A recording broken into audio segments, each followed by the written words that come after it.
지금 전 세계에서 엄청난 일이 벌어지고 있습니다. 세계 여러 나라에서 글로벌 프로젝트에 참여하였다고 하는데요.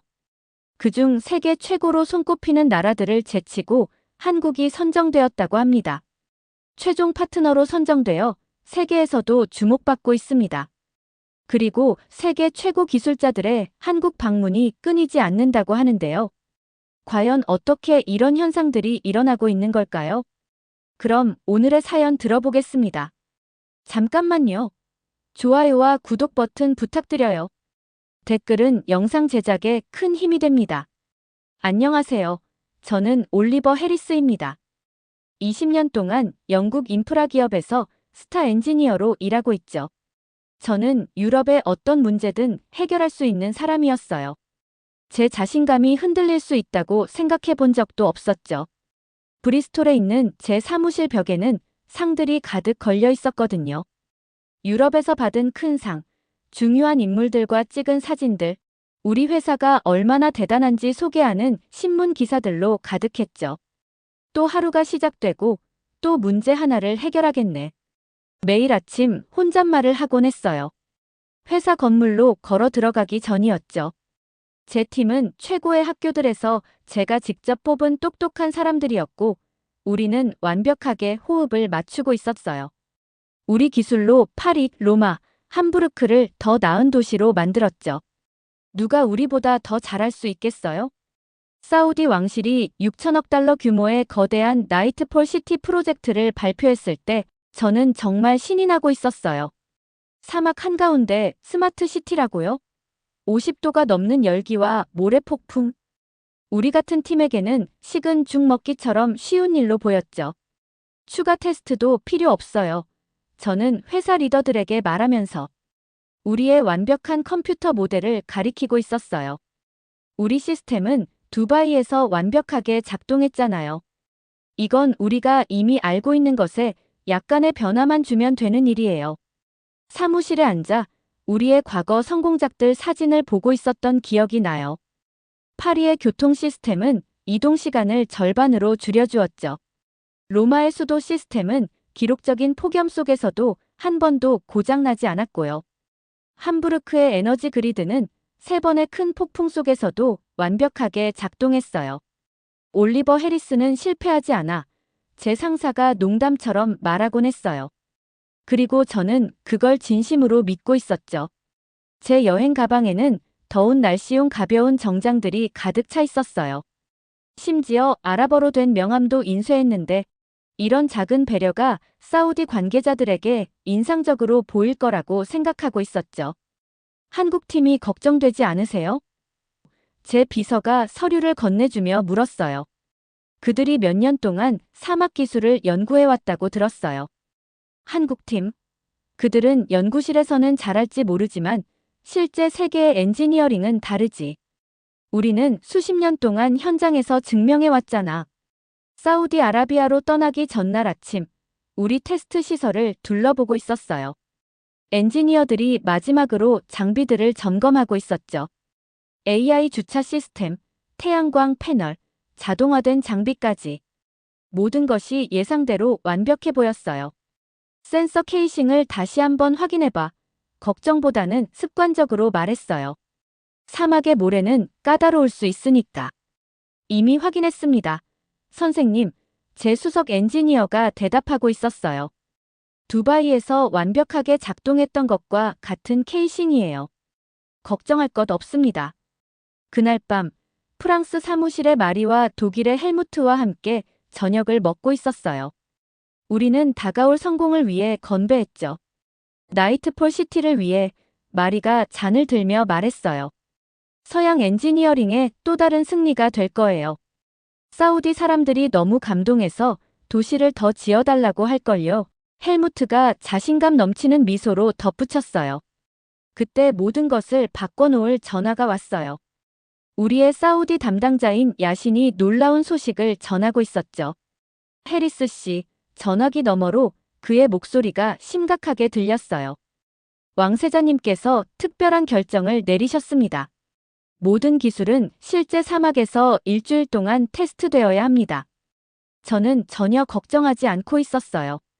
사실 이 변화가 오히려 기뻤죠. 완벽해요. 야신에게 말했어요. 이제 우리 시스템이 실제 조건에서 얼마나 더 뛰어난지 모든 사람이 볼 수 있겠네요. 전화를 끊고 사무실 창문 너머로 비 내리는 브리스톨의 저녁을 바라보며 곧 저를 맞이할 사막의 열기를 상상하고 있었어요. 저는 완전히 자신만만했죠. 우리 기술은 세계 최고였고 우리 팀은 무적이었으니까요. 그리고 곧 모든 사람들이 그것을 알게 될 거라고 생각했어요. 제가 얼마나 잘못되었는지 알았더라면 좋았을 텐데요. 작은 경고 신호들을 알아챘더라면 좋았을 텐데. 하지만 자만심이란 그렇게 작동하지 않죠. 자만심은 현실이 갑자기 들이닥치는 순간까지 당신을 눈멀게 만들어요. 다음 날 아침, 저는 한 번도 진정한 실패를 경험해보지 못한 사람의 자신감을 안고 사우디아라비아행 비행기에 올랐어요. 사막이 제 인생에서 가장 힘든 교훈을 가르쳐 줄 거라는 사실을 전혀 모른 채 말이죠. 비행기에서 내리자마자 사우디 사막의 뜨거운 공기가 저를 맞이하고 있었어요. 그 열기는 저를 감싸며 숨쉬기조차 힘들게 만들고 있었죠. 하지만 저는 자신감 넘치고 있었어요. 전에도 어려운 도전들을 이겨냈으니까요. 이번도 다르지 않을 거라고 생각하고 있었습니다. 우리 테스트 장소는 평평한 모래밭이었는데 주변에는 임시 건물들이 세워져 있었어요. 전 세계에서 온 팀들이 모여 있었죠. 미국, 독일, 일본, 그리고 저는 전에 거의 눈여겨보지 않았던 한국 팀도 있었어요. 모두들 뜨거운 태양 아래에서 열심히 장비를 설치하고 있었습니다. 우리 시스템은 완벽하게 작동할 거야라고 저는 마리와 헬무트에게 말하고 있었어요. 우리 직원들이 AI 주차 시스템을 설치하는 모습을 지켜보면서요. 두바이 테스트에서 우리 기술이 이 정도 열기는 충분히 견딜 수 있다는 걸 증명했잖아. 아침은 순조롭게 시작됐어요. 우리 주차 센서들은 좋아 보였고 태양 전지판은 햇빛 아래서 반짝이고 있었죠.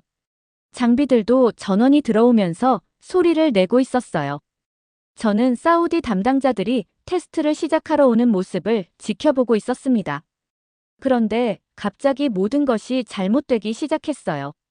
첫 번째 문제 신호는 주차 센서가 잘못된 방향을 알려주기 시작했을 때였어요. 테스트 차량이 거의 장벽에 부딪힐 뻔했죠. 저는 급히 달려가서 무슨 일이 일어나고 있는지 확인하고 있었어요. 센서 케이스를 열자 작은 모래알들이 쏟아져 나왔습니다. 어떻게 된 영문인지 사막의 모래가 우리 예상보다 훨씬 더 고와서 밀봉된 장비 안으로 들어가 있었던 거예요. 이럴 리가 없는데. 등줄기로 땀이 흘러내리는 걸 느끼며 중얼거리고 있었어요.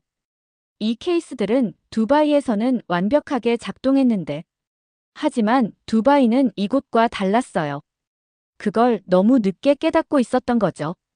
그 다음엔 태양 전지판 고장이 찾아왔어요.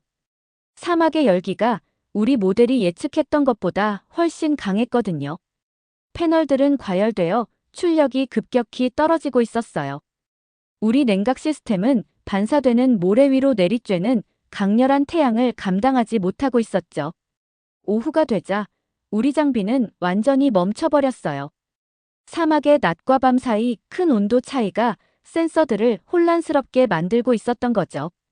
아무것도 제대로 작동하지 않고 있었어요. 저는 고장난 장비들에 둘러싸인 채 테스트 구역 한가운데 서 있었습니다. 20년 동안 큰 실패 없이 지내왔는데 이제 모든 것이 한꺼번에 무너져 내리고 있었어요. 사우디 담당자들은 표정 하나 바꾸지 않은 채 뭔가를 적고 있었어요. 하지만 그들이 무슨 생각을 하고 있는지 저는 알고 있었죠. 오늘 밤 모든 걸 고칠게요. 제 목소리는 스스로 들어도 공허하게 울리고 있었어요. 내일은 다른 결과를 보여드리겠습니다.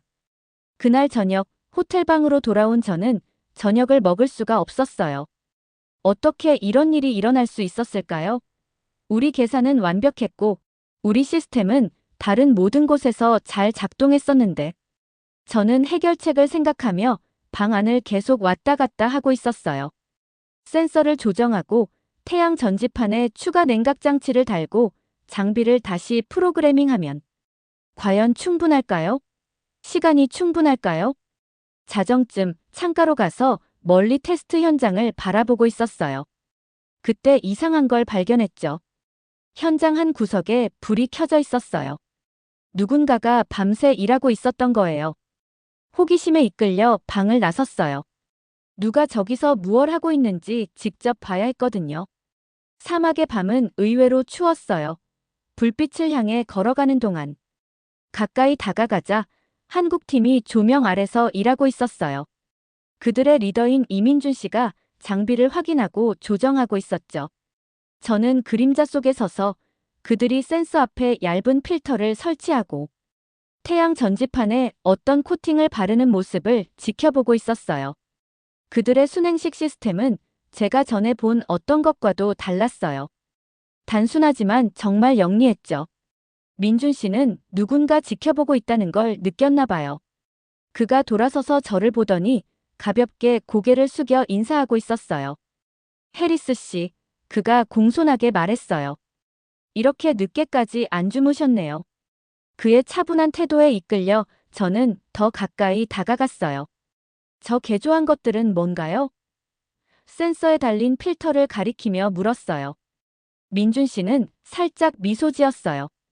이건 10년 전 몽골 사막에서 일하면서 개발한 거예요. 어떻게 작동하는지 보여드릴까요? 그날 밤 한국인 엔지니어가 그들의 적응 기술을 설명해주는 동안 제 안에서 무언가가 변하고 있었어요.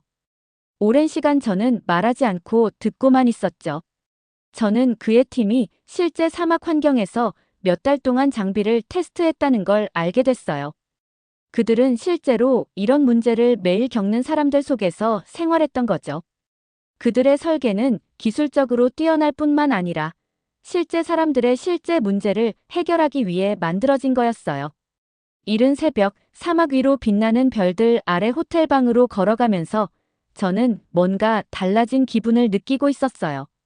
제 자신감은 흔들렸지만 그 자리에 뭔가 새로운 것이 자라나고 있었죠. 그게 뭔지는 아직 확실하지 않았지만 다음 날이 매우 중요한 날이 될 거라는 걸 알고 있었어요. 실패의 굴욕은 정말 아팠어요. 하지만 어쩌면, 정말 어쩌면 그건 더 나은 무언가의 시작이었을지도 모르겠어요. 다음 날 아침이 너무 빨리 찾아왔어요. 잠을 제대로 못 자서 눈이 무겁게 느껴지고 있었지만 머릿속은 온통 생각으로 가득했죠. 우리가 밤새 고친 것들이 정말 작동할까? 어제의 실패에서 회복할 수 있을까? 이런 질문들이 테스트 장소로 걸어가는 내내 저를 따라다니고 있었어요. 아침 8시인데도 햇빛은 이미 따갑게 내리쬐고 있었고 주변 모든 것을 밝게 비추고 있었어요. 옷을 입은 사우디 관계자들이 클립보드를 들고 줄지어 서 있었죠. 여러 나라에서 온 팀들이 마지막으로 장비를 점검하고 있었어요. 그때 한국 팀이 자기 자리에 조용히 서 있는 모습이 눈에 들어왔어요. 민준이 제 눈과 마주치더니 살짝 고개를 끄덕였죠. 우리 팀은 밤새 시스템을 고치느라 일하고 있었어요. 센서를 바꾸고 태양광 패널의 냉각 기능을 개선했으며 장비를 다시 프로그래밍했죠. 이번엔 꼭 작동해야만 했어요. 정말로 그래야만 했죠. 테스트가 시작됐어요. 첫 번째는 AI 주차 시스템이었죠. 차가 출발하자 저는 숨을 죽이고 지켜보고 있었어요.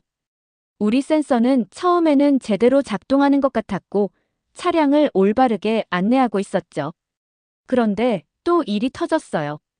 갑자기 차가 경로를 이탈해서 거의 장벽에 부딪힐 뻔했어요. 새로운 봉인에도 불구하고 더 많은 모래가 센서 안으로 들어가 있었던 거죠. 다음은 태양광 패널 테스트였어요. 우리 패널은 처음엔 잘 작동했지만 사막의 강렬한 열기 속에서 금방 과열되어 전력을 잃기 시작했어요. 개선된 냉각 시스템으로도 충분하지 않았던 거예요.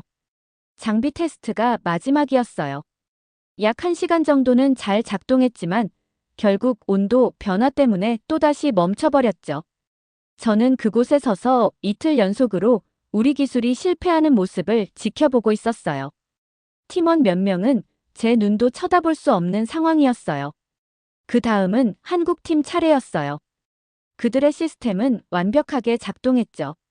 센서는 모의 모래 폭풍 속에서도 정확하게 추적하고 있었고, 태양광 패널은 더위에도 불구하고 안정적인 전력을 유지하고 있었어요. 온도 변화에 적응하면서 작동하고 있었죠. 야신, 사우디 수석 기술 고문이 결과를 발표했어요. 한국팀의 시스템이 모든 기준을 통과했습니다. 방 안은 수군거림으로 가득 찼어요. 모든 사람들이 그 유명한 올리버 해리스를 쳐다보고 있다는 걸 느낄 수 있었어요. 완전히 실패한 시스템의 주인공이 된 저를요. 20년간의 성공이 이 순간에는 아무 의미가 없었어요. 두 번째 테스트는 더 심했어요. 48시간 인공 폭풍 시뮬레이션이었죠. 미국 팀의 시스템은 12시간 후에 고장났고, 독일 팀은 24시간까지 버텼어요. 일본 팀은 거의 끝까지 갔지만 마지막에 센서 오류가 발생했죠. 오직 한국 시스템만이 문제없이 48시간 내내 지속됐어요. 왕세자 자신이 직접 일어나 한국 팀에게 박수를 보낼 때 저는 제 세계가 영원히 바뀌었다는 걸 알고 있었어요. 제 완벽한 기록은 깨졌고 명성은 손상됐죠. 그리고 가장 최악인 점은 제가 그것을 당연히 받아야 한다는 거였어요. 그날 저녁, 저는 전에 한 번도 해본 적 없는 일을 했어요. 제가 틀렸다고 인정한 거죠. 한국팀의 작업실로 걸어가 민준을 찾았어요. 그들이 이미 이겼음에도 불구하고 그는 여전히 장비를 점검하고 있었죠. 축하해요. 제가 손을 내밀며 말했어요. 당신 팀이 정말 놀라운 일을 해냈어요. 민준은 단단하지만 부드러운 손길로 제 손을 잡았어요. 우리 모두 서로에게서 배울 것이 있습니다. 해리스 씨. 좋은 기술은 어느 나라에서 만드느냐가 아니라 실제 사람들의 진짜 문제를 해결하는 데 있습니다.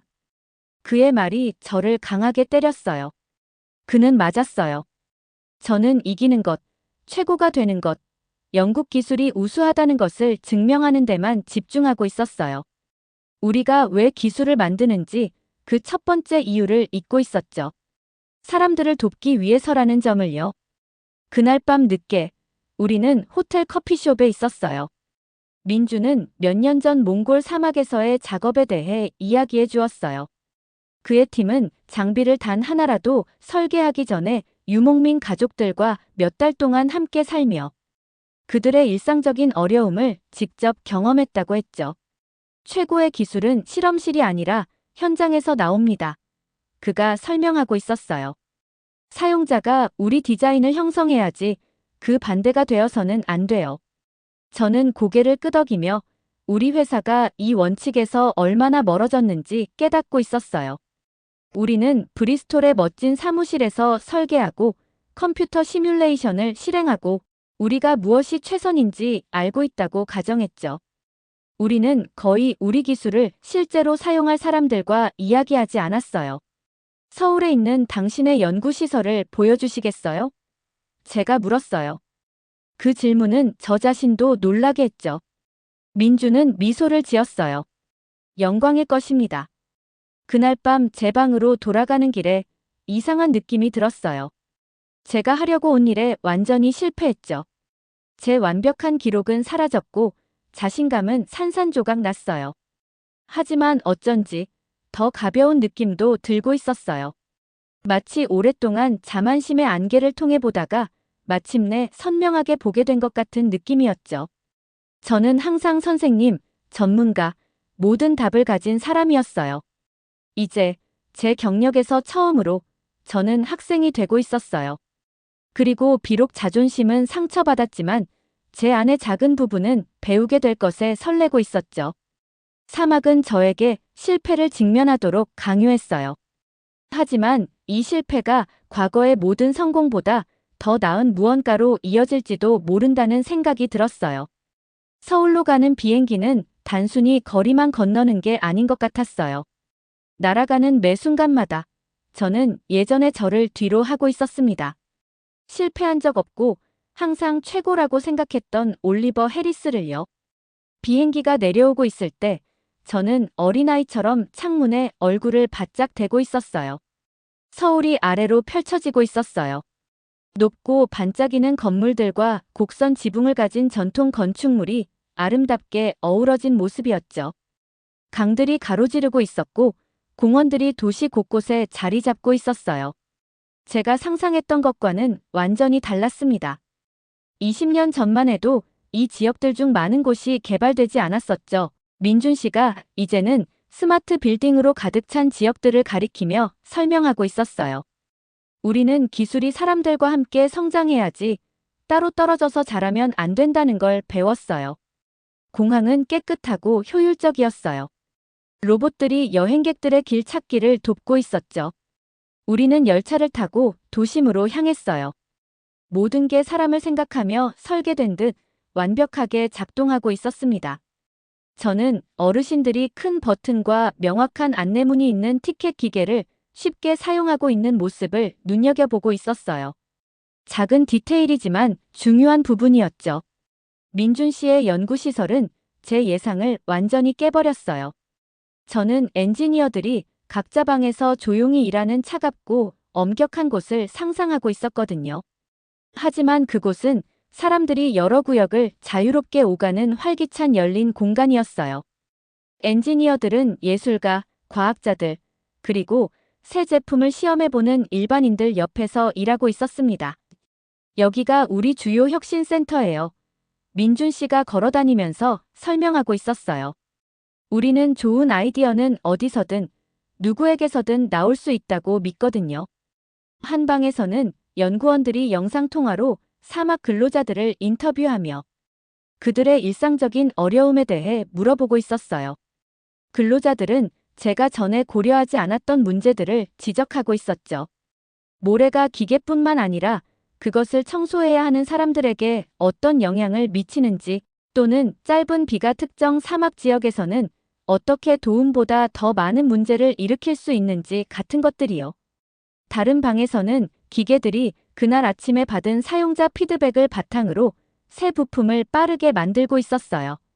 3D 프린터가 새로운 센서 케이스 디자인을 만들며 윙윙거리고 있었죠. 사람들이 모여서 작은 변화들을 제안하고 있었어요. 우리는 이걸 살아있는 엔지니어링이라고 불러요. 민준 씨가 시설을 돌아보면서 말했어요. 모든 디자인은 실제 사람들이 사용해 본 후에 최종 결정되기 전에 적어도 50번은 바뀌죠.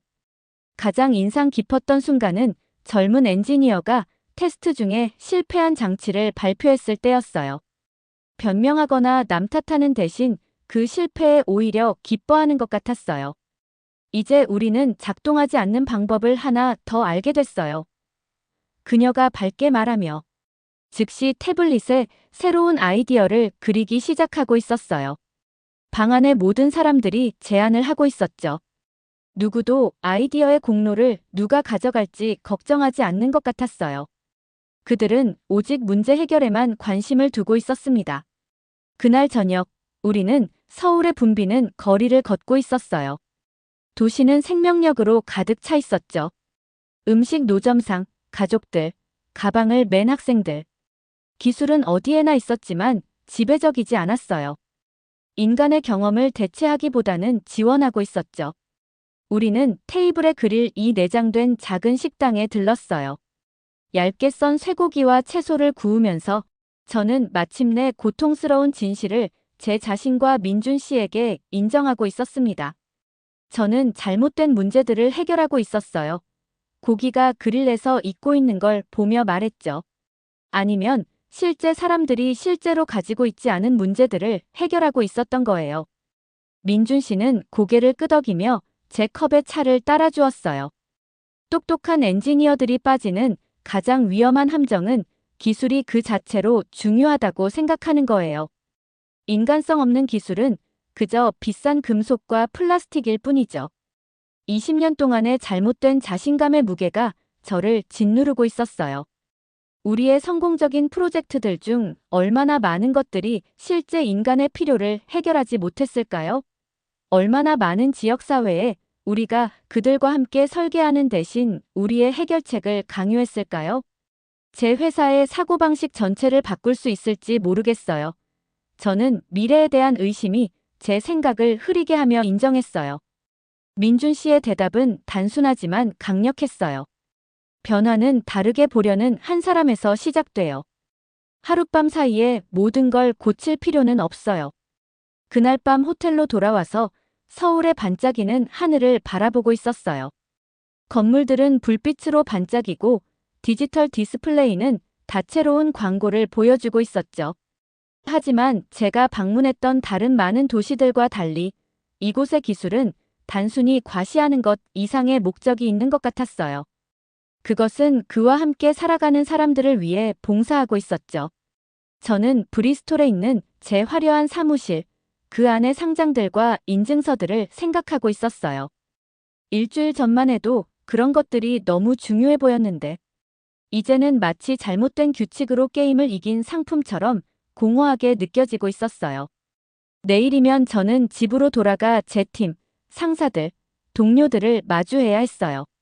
사우디아라비아에서 우리가 실패했다는 걸 그들에게 말해야 했죠. 하지만 저는 또한 여기 서울에서 배운 것에 대해서도 이야기할 예정이었어요. 기술과 엔지니어링에 대한 다른 사고방식에 대해서요. 그들이 들어줄까요? 이해할까요? 저는 모르겠어요. 하지만 제 경력에서 처음으로 저는 틀릴 준비가, 배울 준비가, 변화할 준비가 되어 있었습니다. 옛 올리버 해리스는 사우디 사막의 열기 속에서 죽었어요. 새로운 올리버는 여기 서울에서 태어나고 있었죠. 그리고 비록 그 과정이 고통스럽긴 했지만 저는 그것이 가치 있을지도 모른다고 생각하기 시작하고 있었어요. 브리스톨로 돌아오니 정말 이상한 느낌이 들었어요. 익숙한 건물들과 비 내리는 거리는 그대로였지만 제가 달라져 있었죠. 저는 한국에서 더 많은 것을 가지고 왔어요. 세상을 바라보는 완전히 새로운 방식을 가져온 거였죠. 회사에 돌아온 첫날 아침, 모두를 회의에 불렀어요. 우리 큰 회의실이 금방 가득 찼죠. 팀원들 얼굴에서 호기심과 걱정이 보이고 있었어요. 그들은 사우디에서의 우리 실패 소식을 들었고 앞으로 어떤 일이 일어날지 긴장하고 있었거든요. 저는 방 앞에 서서 깊게 숨을 들이쉬고 말하기 시작했어요. 어떤 프로젝트든 특히 사우디 제안서를 계속하기 전에 여러분 모두가 새로운 일을 해주셨으면 해요. 제가 발표했어요. 여러분 각자가 최소한 3명의 실제 우리 시스템 사용자와 대화해 보셨으면 합니다. 우리 장비를 구매하는 상사들이 아니라 매일 그것을 실제로 사용하는 사람들과요. 회의실에 혼란스러운 표정이 퍼지고 있었어요. 이건 우리가 평소에 일하던 방식이 아니었거든요. 몇몇 사람들은 서로 속삭이기 시작했고 그들의 의심이 느껴지고 있었어요. 제임스, 우리 기술 이사가 손을 들었어요. 존경하는 마음으로 말씀드리자면, 올리버, 우리는 20년간의 데이터를 갖고 있습니다. 이런 대화가 우리가 이미 알고 있는 것 이상으로 무엇을 알려줄 수 있을까요? 말로 대답하는 대신 저는 사우디 사막에서 실패한 우리 장비의 사진들을 보여줬어요. 모래로 막힌 센서들, 과열된 태양광 패널들, 고장난 시스템들이요. 이게 20년간의 데이터가 우리에게 알려주지 못했던 거예요. 저는 조용히 말했어요. 우리는 실제 사람들이 사는 세상이 아니라 우리 컴퓨터 속에 존재하는 세상을 위해 만들고 있었던 거죠. 모두가 새로운 방향을 좋아하지는 않았어요. 제 오래된 동료 중 몇몇은 일하는 방식을 바꾸기보다는 회사를 떠나기로 결정했죠. 그들은 사용자와 대화하는 것이 앞으로 나아가는 것이 아니라 뒤로 가는 일이라고 생각하고 있었어요. 하지만 남은 사람들은 신나는 무언가를 발견하기 시작했어요. 우리가 실제 사람들의 이야기를 들을 때 새로운 문제와 그것을 해결할 더 나은 방법을 찾을 수 있다는 것이었죠. 6개월 후 놀라운 일이 일어났어요. 우리는 민준의 한국 회사와 협력 관계를 시작했어요. 함께 우리는 사우디 프로젝트를 위한 새로운 제안서를 만들었죠. 영국의 엔지니어링 기술과 한국의 적응력, 그리고 사용자 중심 디자인을 결합했어요. 왕세자가 계약을 위해 우리 공동팀을 선택했을 때 엔지니어링 세계의 많은 사람들이 충격을 받고 있었어요. 저는 전혀 놀라지 않았죠. 기술적 능력과 겸손함이 만날 때 최고의 혁신이 일어난다는 것을 배웠으니까요. 오늘날 사우디아라비아에서의 제 굴욕적인 실패로부터 1년 후 우리 회사는 아주 다르게 변해 있어요. 브리스톨 본사를 완전히 다시 설계했죠. 폐쇄적인 부서들과 무균 테스트 실험실은 사라졌어요. 이제 우리 공간은 시제품 제작, 사용자와의 테스트, 실제 세계 조건 시뮬레이션 사이를 자유롭게 흐르고 있어요. 큰 화면들은 전 세계에서 우리 시스템을 사용하는 사람들의 실시간 피드백을 보여주고 있죠. 민준이는 우리의 협력이 커져감에 따라 3개월마다 방문하고 있어요. 어제 우리는 최신 프로젝트를 함께 둘러보고 있었어요. 방글라데시 어촌 커뮤니티와 함께 설계한 홍수 관리 시스템이었죠. 우리는 어떤 설계를 하기 전에 그 커뮤니티에서 몇 달을 살며 그들의 필요를 이해하는 시간을 보냈어요. 여기서 정말 특별한 것을 만들어냈군요. 올리버, 영국과 한국 엔지니어들이 함께 일하는 모습을 보며 민준이가 말했어요. 저는 고개를 저었어요. 제가 만든 게 아니에요. 그저 엔지니어링이 항상 어떠해야 하는지 기억한 것뿐이죠. 우리가 얼마나 똑똑한지 보여주는 게 아니라 사람들을 돕는 것이요.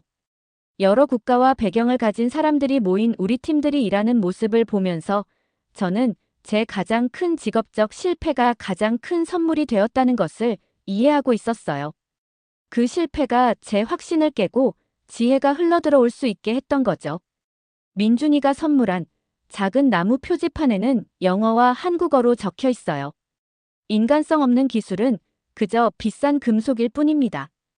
기술 없는 인간성은 완전한 잠재력을 놓치게 됩니다. 함께할 때 그들은 세상을 바꿉니다. 저는 매일 아침 출근할 때 이 표지판을 만지고 있어요. 그것은 제 자존심을 녹여버린 사막의 열기와 그로 인해 만들어진 훨씬 더 강한 무언가를 상기시켜 주고 있어요. 설계하기 전에 듣고, 가르치기 전에 배우고, 이끌기 전에 섬기는 겸손함이요. 자만심에서 협력으로의 제 여정은 진정한 힘이 결코 실패하지 않는 것이 아니라 실패로부터 배우고 그로 인해 변화할 만큼 용감한 것이라는 걸 가르쳐 주었어요. 사우디 사막은 제 옛 성공을 벗겨냈고 서울은 제게 새로운 앞길을 보여주었죠. 그리고 이제 여기 브리스톨에서 저는 두세 개의 장점을 결합한 무언가를 만들고 있어요. 인간의 필요와 실제 세계 조건에 의해 안내되는 기술적 우수성이요. 가끔 저는 사우디아라비아에서의 첫밤을 생각해요. 별 아래에서 일하는 한국팀을 지켜보던 그때를요. 제가 거기 걸어갈 만큼 호기심이 없었다면, 민준이가 자신의 지식을 공유할 만큼 친절하지 않았다면 제 이야기는 실패로 끝났을지도 모르겠어요. 대신 그것은 제 인생에서 가장 중요한 장의 시작이 되었어요. 가장 위대한 엔지니어링은 우리가 세상에 우리의 해결책을 강요할 때가 아니라 우리 기술이 섬길 사람들과 장소를 존중하며 설계할 때 일어난다는 것을 배운 장이요. 그리고 그것은 제가 믿기로 배우기 위해 겪었던 모든 고통만큼의 가치가 있는 교훈이었어요. 오늘의 사연은 여기까지입니다. 구독과 좋아요는 영상 제작에 큰 힘이 됩니다. 댓글로 여러분의 의견을 나눠주세요. 그럼 오늘의 영상 마치겠습니다. 감사합니다.